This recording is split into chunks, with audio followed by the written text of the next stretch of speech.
मुझे भाभी जी मार्केट में मिल गई। मैंने कहा भाभी जी नमस्ते। भाभी जी आपने बिंदी इतनी बड़ी लगा रखी है, बहुत बड़ी बिंदी है। हमारी वाइफ तो छोटी लगाती है बिंदी। बोली नहीं, मैं अपने पति को बहुत प्यार करती हूँ। मैंने कहा मेरी पत्नी मुझे बहुत प्यार करती है। बोले वो भी मुझे प्यार करता है। मैंने कहा मैं भी करता हूँ। ये बिंदी बहुत बड़ी है।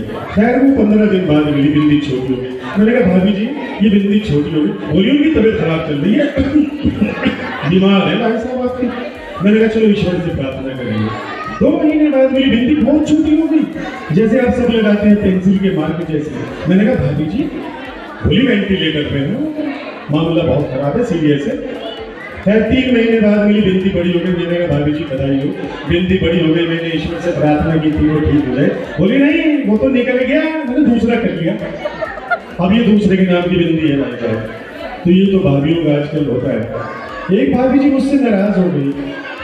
मैंने कहा भाभी जी आपने हरी साड़ी पहनी है और नीली बिंदी, ये क्या मैचिंग है? ये तो कंट्रास्ट हो गया, मैचिंग का जमाना है, नीली साड़ी तो नीली बिंदी। बोली नहीं आपके भाई साहब जिस कलर के कपड़े पहनते हैं मैं वो बिंदी लगाती हूँ।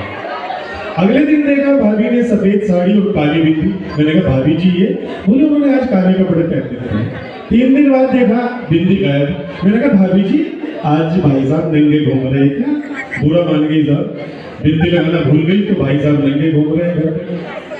देखिए शादी के बाद होता है ऐसा, 2-4 दिन आदमी नंगे रहता है, आप टेंशन क्यों ले रहे हैं? Music on.